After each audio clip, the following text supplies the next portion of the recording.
Origine et nature des ajusteurs de pensée. Bien que le Père universel réside personnellement au paradis, au centre même de l'univers, il est présent de manière effective aussi sur les mondes de l'espace dans le mental de ces innombrables enfants du temps, car il les habite sous l'aspect des moniteurs de mystère. Le Père éternel est à la fois aussi éloigné que possible de ses fils planétaires mortels et aussi intimement associé que possible avec eux. Les ajusteurs sont l'actualité de l'amour du Père incarné dans l'âme des hommes, emprisonnés dans le mental des mortels, ils sont la véritable promesse de carrière éternelle des hommes. Ils sont l'essence de la personnalité humaine du finalitaire devenu parfait, dont l'homme peut avoir l'avant-goût dans le temps à mesure qu'il domine progressivement la technique divine consistant à parvenir à vivre la volonté du Père, pas à pas, dans toute l'ascension des univers successifs, jusqu'à ce qu'il atteigne effectivement la divine présence de son Père au paradis. Ayant commandé à l'homme d'être parfait comme lui-même est parfait, Dieu est descendu sous forme d'ajusteur pour devenir le partenaire expérientiel de l'homme dans l'accomplissement de la destinée céleste ainsi ordonnée. Le fragment de Dieu qui habite le mental de l'homme constitue l'assurance, absolue et sans réserve, que l'homme peut trouver le Père universel par son association avec cet ajusteur divin, venu de Dieu pour trouver l'homme et en faire son fils, même au cours de sa vie dans la chair. Tout mortel qui a vu un Fils créateur a vu le Père universel, et quiconque est habité par un ajusteur divin est habité par le Père du paradis. Tout mortel qui suit consciemment ou inconsciemment les directives de son ajusteur intérieur vit conformément à la volonté de Dieu. La conscience de la présence de l'ajusteur est la conscience de la présence de Dieu. La fusion éternelle de l'ajusteur avec l'âme évolutionnaire de l'homme est l'expérience factuelle de l'union éternelle avec Dieu en tant qu'associé universel de la déité. C'est l'ajusteur qui crée dans l'homme le désir insatiable et l'envie incessante d'être semblable à Dieu, d'atteindre le paradis et là, devant la personne réelle de la déité, d'adorer la source infinie de ce don divin. L'ajusteur est la présence vivante qui relie effectivement le Fils mortel à son Père du paradis et l'attire de plus en plus près du Père. L'ajusteur est le contrepoids pour compenser l'énorme tension universelle créée par la distance qui sépare Dieu de l'homme et par le degré d'incomplétude de l'homme en contraste avec l'universalité du Père éternel. L'ajusteur est une essence absolue d'un être infini, emprisonné dans le mental d'une créature finie. Il peut, en fin de compte, suivant le choix fait par ce mortel, porter à son terme cette union temporaire de Dieu et de l'homme, et véritablement rendre actuel un nouvel ordre d'existence pour un service universel sans fin. L'ajusteur est la divine réalité d'univers qui factualise la vérité que Dieu est le Père de l'homme. L'ajusteur est l'infaillible compas cosmique de l'homme, orientant toujours et sûrement l'âme vers Dieu. Sur les mondes évolutionnaires, les créatures volitives traversent 3 stades d'existence dans leur développement général. Depuis l'arrivée de l'ajusteur jusqu'à la pleine croissance relative d'environ 20 ans d'âge sur Urantia, les moniteurs sont parfois appelés changeurs de pensée. Depuis cette époque jusqu'à l'âge du discernement, environ 40 ans, les moniteurs de mystère s'appellent ajusteurs de pensée. Depuis l'acquisition du discernement jusqu'à la délivrance de la chair, on les appelle souvent contrôleurs de pensée.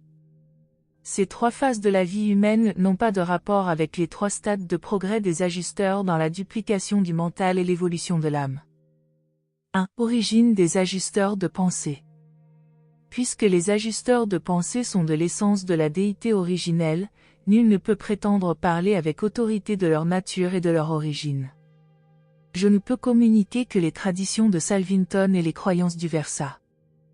Je peux seulement expliquer comment nous considérons ces moniteurs de mystère et leurs entités associées dans tout le grand univers. Bien qu'il y ait des opinions diverses sur le mode d'effusion des ajusteurs de pensée, il n'existe pas de telle divergence sur leur origine, tout le monde est d'accord sur le fait qu'ils émanent directement du Père universel, la source centre première. Ils ne sont pas des êtres créés, mais des entités de fragmentation constituant la présence factuelle du Dieu infini. De même que leurs nombreux associés non révélés, les ajusteurs sont d'une divinité pure et sans mélange, des parties non qualifiées et non diluées de la déité. Ils sont de Dieu et, autant que nous puissions le discerner, ils sont Dieu. Quant à l'époque où ils commencèrent leur existence séparée en dehors de l'emprise absolue de la source centre première, nous ne la connaissons pas, nous ne connaissons pas non plus leur nombre. Nous savons très peu de choses sur leur carrière avant qu'ils n'arrivent sur les planètes du temps pour habiter le mental des hommes. À partir de là, nous sommes plus ou moins au courant de leur progression cosmique jusqu'à et y compris l'accomplissement de leur destinée trine, l'aboutissement à la personnalité par fusion avec un ascendeur mortel, l'aboutissement à la personnalité par un fiat du Père universel ou la libération des affectations connues pour les ajusteurs de pensée.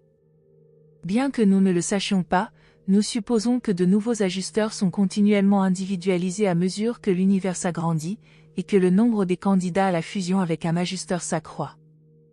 Mais il est également possible que nous nous trompions en attribuant un nombre à la quantité des ajusteurs. Comme Dieu lui-même, il se peut que cette fragmentation de sa nature insondable soit existentiellement infinie. La technique de l'origine des ajusteurs de pensée est l'une des fonctions non révélées du Père universel. Nous avons toute raison de croire que les autres associés absolus de la source centre première ne participent d'aucune manière à la production des fragments du Père. Les ajusteurs sont simplement et éternellement les dons divins. Ils sont de Dieu et viennent de Dieu, et ils sont semblables à Dieu. Dans leur relation avec les créatures de fusion, ils révèlent un amour céleste et un ministère spirituel qui confirment profondément la déclaration que Dieu est esprit, mais, en plus de ce ministère transcendant, beaucoup de choses se passent qui n'ont jamais été révélées aux mortels du Rantia.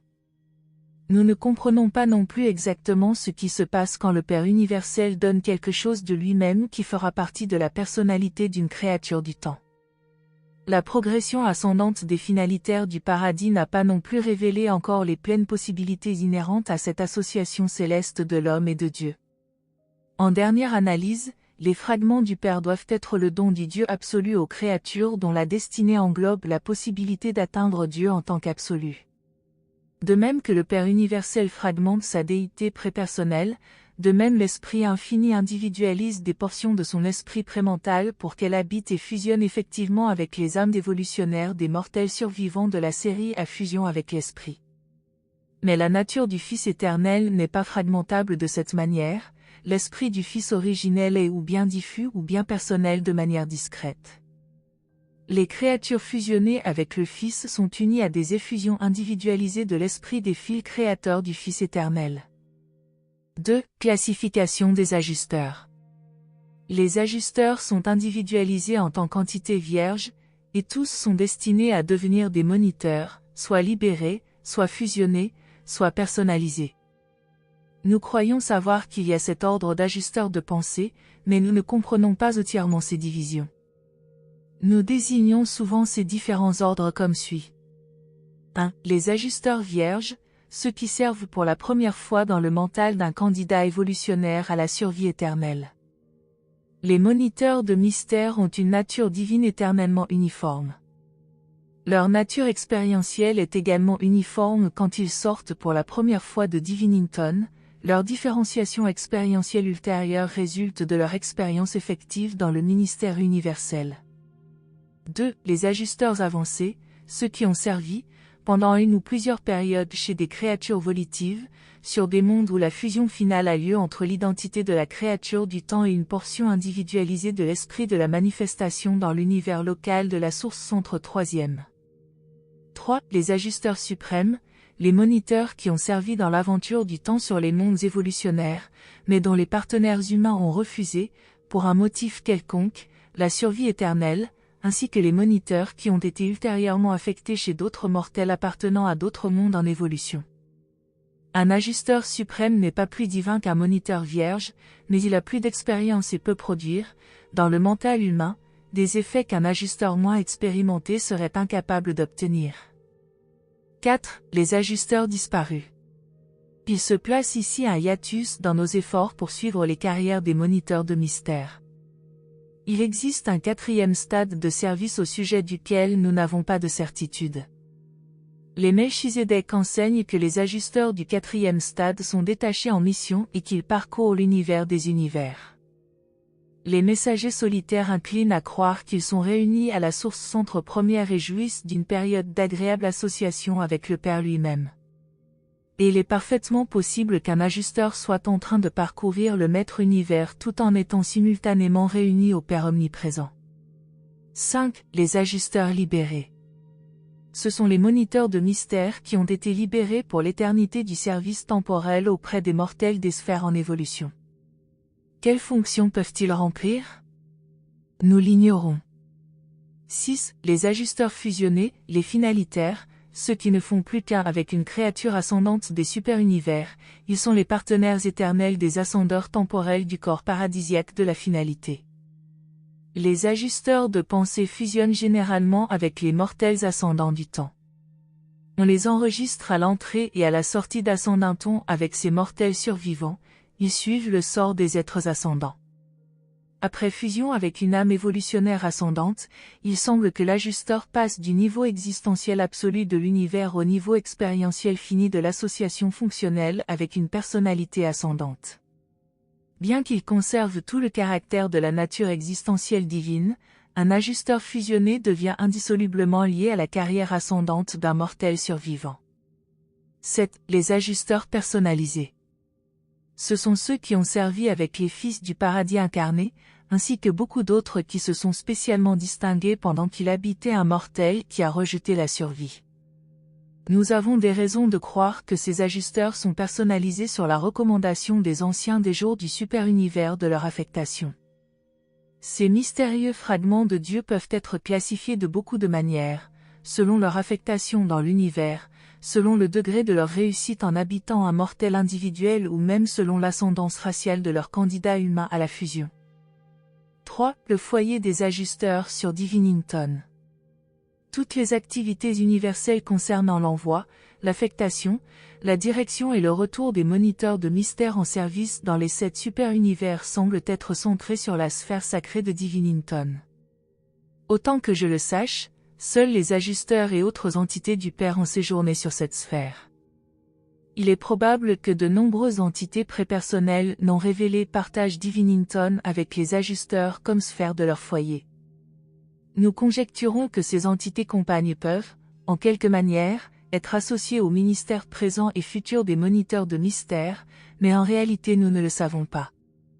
Quand des ajusteurs de pensée retournent auprès du Père, ils reviennent à Divinington, royaume présumé de leur origine. Un contact effectif, faisant probablement partie de cette expérience, s'établit tant avec la personnalité paradisiaque du Père qu'avec la manifestation spécialisée de la divinité du Père située, d'après nos renseignements, sur cette sphère secrète. Bien que nous connaissions quelque chose de chacune des 7 sphères secrètes du paradis, nous en savons moins sur Divinington que sur les autres.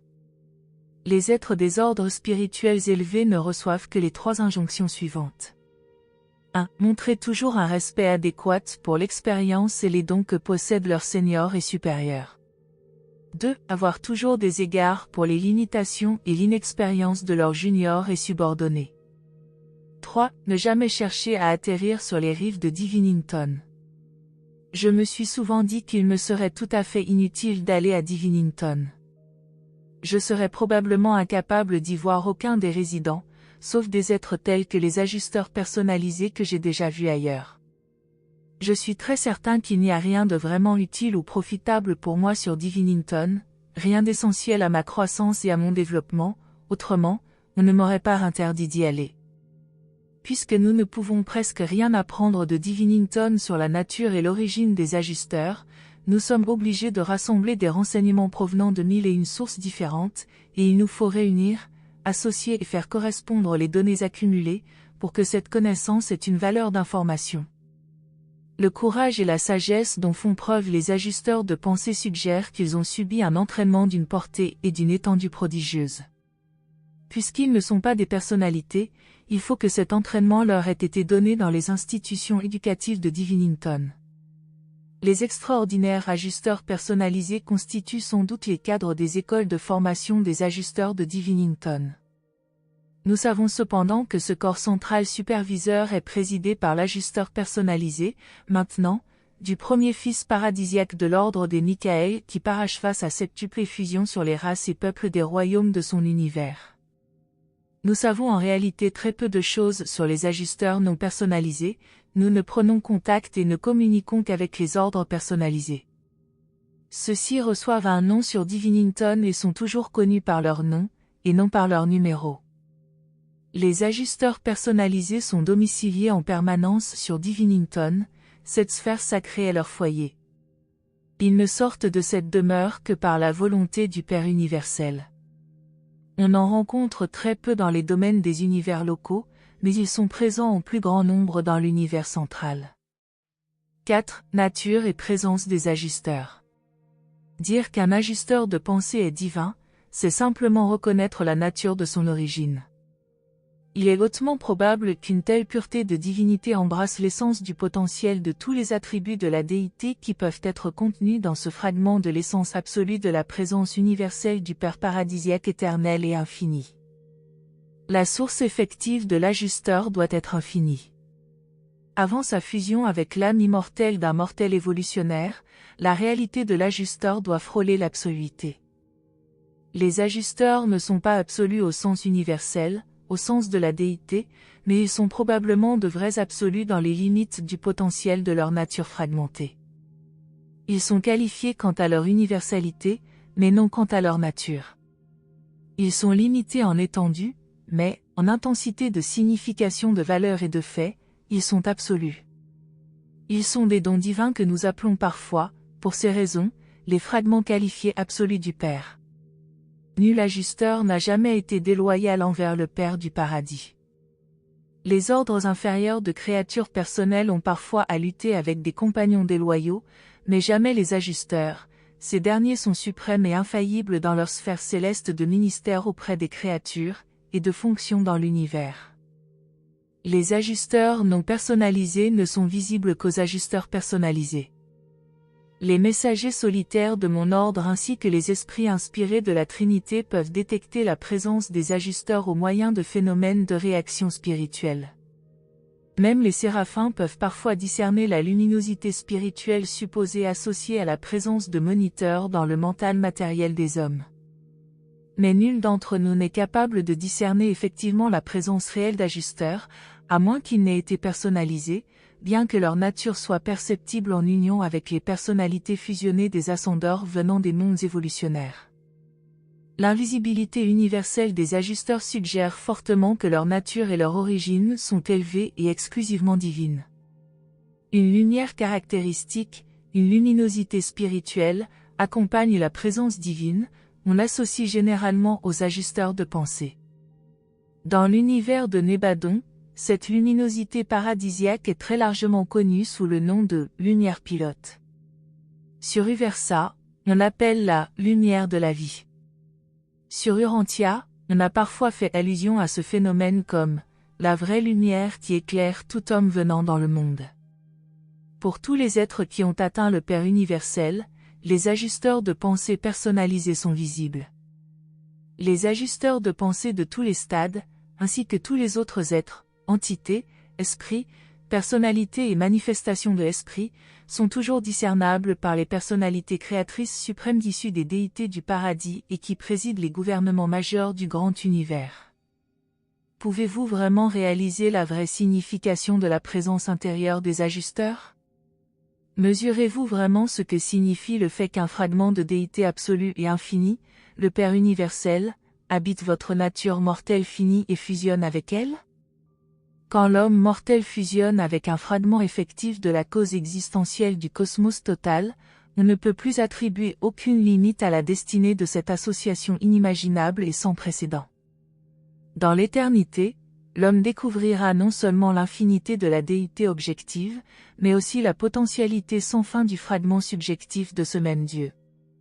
L'ajusteur continuera toujours à révéler la merveille de Dieu à la personnalité mortelle, et cette révélation céleste ne peut jamais avoir de fin, car l'ajusteur vient de Dieu et représente Dieu pour l'homme.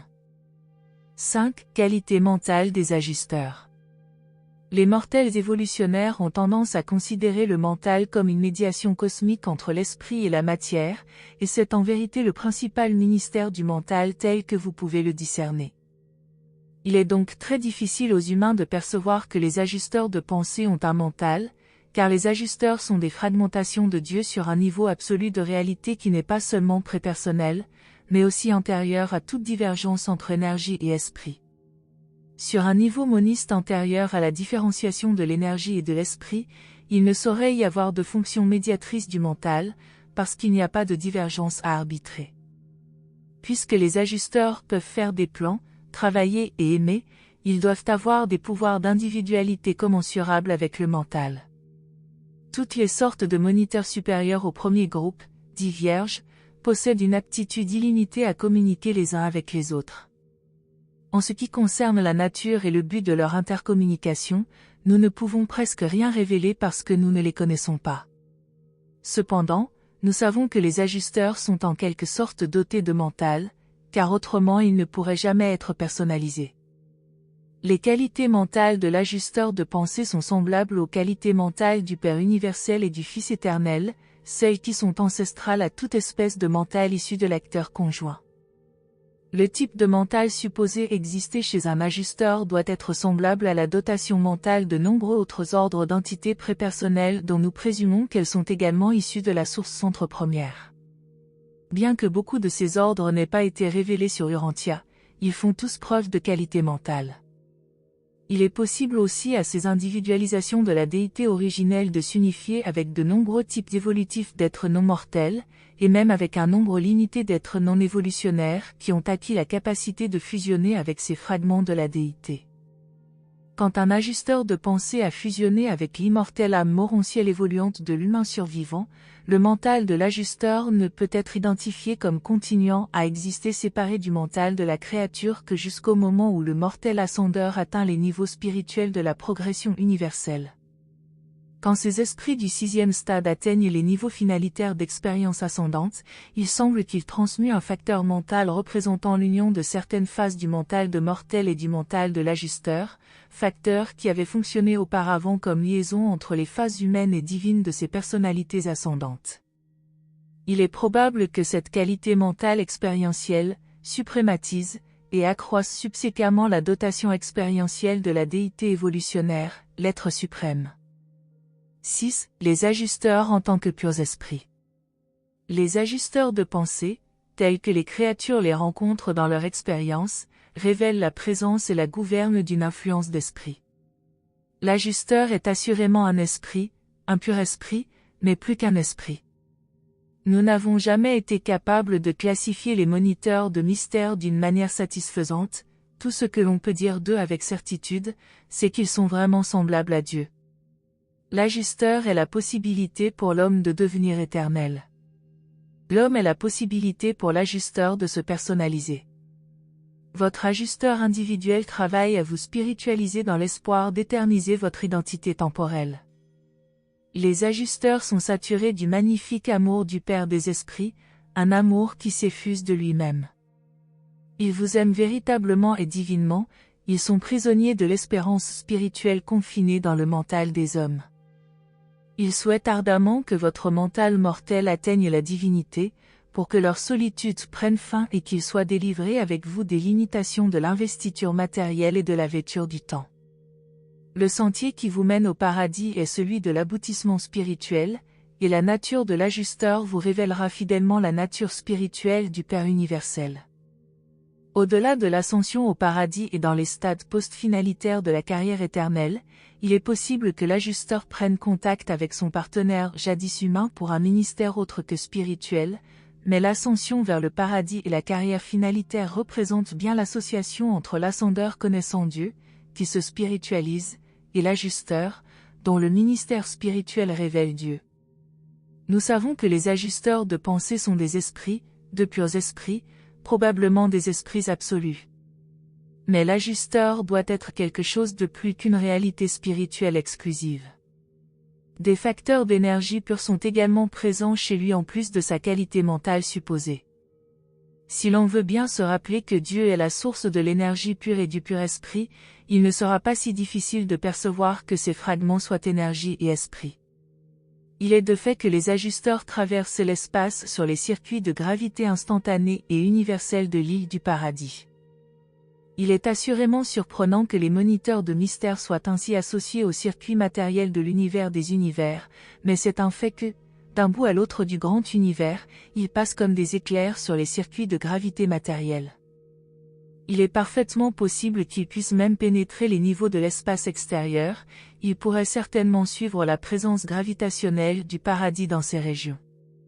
Bien que les personnalités de mon ordre puissent également parcourir les circuits mentaux de l'acteur conjoint au-delà des confins du grand univers, nous n'avons jamais été sûrs de détecter la présence des ajusteurs dans les régions inexplorées de l'espace extérieur. Cependant, bien que les ajusteurs utilisent les circuits de la gravité matérielle, ils n'y sont pas soumis comme l'est la création matérielle. Les ajusteurs sont des fragments de l'ancêtre de la gravité, et non des conséquences de la gravité. Ils se sont segmentés sur un niveau d'existence d'univers hypothétiquement antérieur à l'apparition de la gravité. Les ajusteurs ne jouissent d'aucune détente depuis le moment de leur effusion jusqu'au jour où ils sont libres de partir pour Divinington après la mort naturelle de leur sujet humain. Et ceux dont les sujets ne passent pas par les portes de la mort naturelle ne bénéficient même pas de ce répit temporaire. Les ajusteurs n'ont pas besoin d'absorber de l'énergie, ils sont l'énergie de l'ordre le plus élevé et le plus divin. 7. Les ajusteurs et la personnalité. Les ajusteurs de pensée ne sont pas des personnalités, mais ils sont des entités réelles. Ils sont véritablement et parfaitement individualisés, bien qu'ils ne soient jamais effectivement personnalisés pendant qu'il habite un mortel. Les ajusteurs de pensée ne sont pas de vraies personnalités, mais ils sont de vraies réalités, réalité de l'ordre le plus pur qui soit connu dans l'univers des univers, ils sont la présence divine.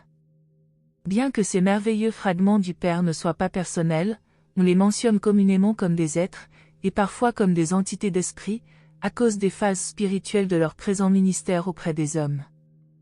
Si les ajusteurs de pensée ne sont pas des personnalités jouissant des prérogatives de la volonté et du pouvoir de choix, comment peuvent-ils donc choisir des sujets humains et se porter volontaires pour habiter ces créatures des mondes évolutionnaires? C'est une question facile à poser, mais il est probable que nul être dans l'univers des univers n'a jamais trouvé la réponse exacte. Même les personnalités de mon ordre, les messagers solitaires, ne comprennent pas pleinement les facultés de volonté, de choix et d'amour chez des entités qui ne sont pas personnelles. Nous avons souvent conjecturé que les ajusteurs de pensée doivent être doués de volition sur tous les niveaux prépersonnels de choix. Ils se portent volontaires pour habiter des êtres humains, ils établissent, pour la carrière éternelle des hommes, des plans qu'ils adaptent, modifient et substituent selon les circonstances, et ces activités impliquent une volition authentique. Ils ont de l'affection pour les mortels, ils opèrent dans les crises de l'univers, ils sont toujours prêts à agir d'une manière décisive conformément aux choix des hommes, et toutes ces réactions sont hautement volitives. Dans toutes les situations n'intéressant pas le domaine de la volonté humaine, leur conduite dénote indéniablement l'exercice de pouvoir équivalent, sous tous les rapports, à la volonté, au maximum de décision. Si les ajusteurs de pensée possèdent une volition, pourquoi donc sont-ils soumis au vouloir des mortels? Cela tient, croyons-nous, à ce que la volition des ajusteurs, bien qu'absolue en nature, est prépersonnelle en manifestation. La volonté humaine fonctionne sur le niveau de la personnalité de la réalité d'univers, dans tout le cosmos, l'impersonnel, le non-personnel, le subpersonnel et le prépersonnel, est toujours sensible à la volonté et aux actes de la personnalité existante. Dans tout l'univers des êtres créés et des énergies non personnelles, nous ne constatons aucune manifestation de volonté, de volition, de choix et d'amour en dehors de la personnalité. Sauf chez les ajusteurs et autres entités similaires, nous ne voyons nulle part ces attributs de la personnalité fonctionner en association avec des réalités impersonnelles. Il ne serait ni correct de qualifier un ajusteur de subpersonnel, ni juste de mentionner cette entité comme superpersonnelle, mais il est parfaitement admissible d'employer le mot prépersonnel pour la désigner. Les êtres de nos ordres appellent, dons divins, ces fragments de la déité. Nous reconnaissons que les ajusteurs ont une origine divine et qu'ils constituent probablement la preuve et la démonstration que le Père universel s'est réservé la possibilité de communiquer directement et sans limite avec toutes les créatures matérielles, et avec chacune d'elles, dans tous ces royaumes pratiquement infinis, et ceci complètement en dehors de sa présence dans la personnalité de ses fils paradisiaques ou de son ministère indirect à travers les personnalités de l'Esprit infini. Tous les êtres de la création se réjouiraient d'accueillir des moniteurs de mystère, mais aucun ordre d'être n'est ainsi habité, sauf les créatures évolutionnaires volitives à destinée de finalitaire. Présenté par un messager solitaire d'Orvonton. Merci de nous avoir rejoints aujourd'hui, et je vous retrouve bientôt pour une nouvelle exploration passionnante.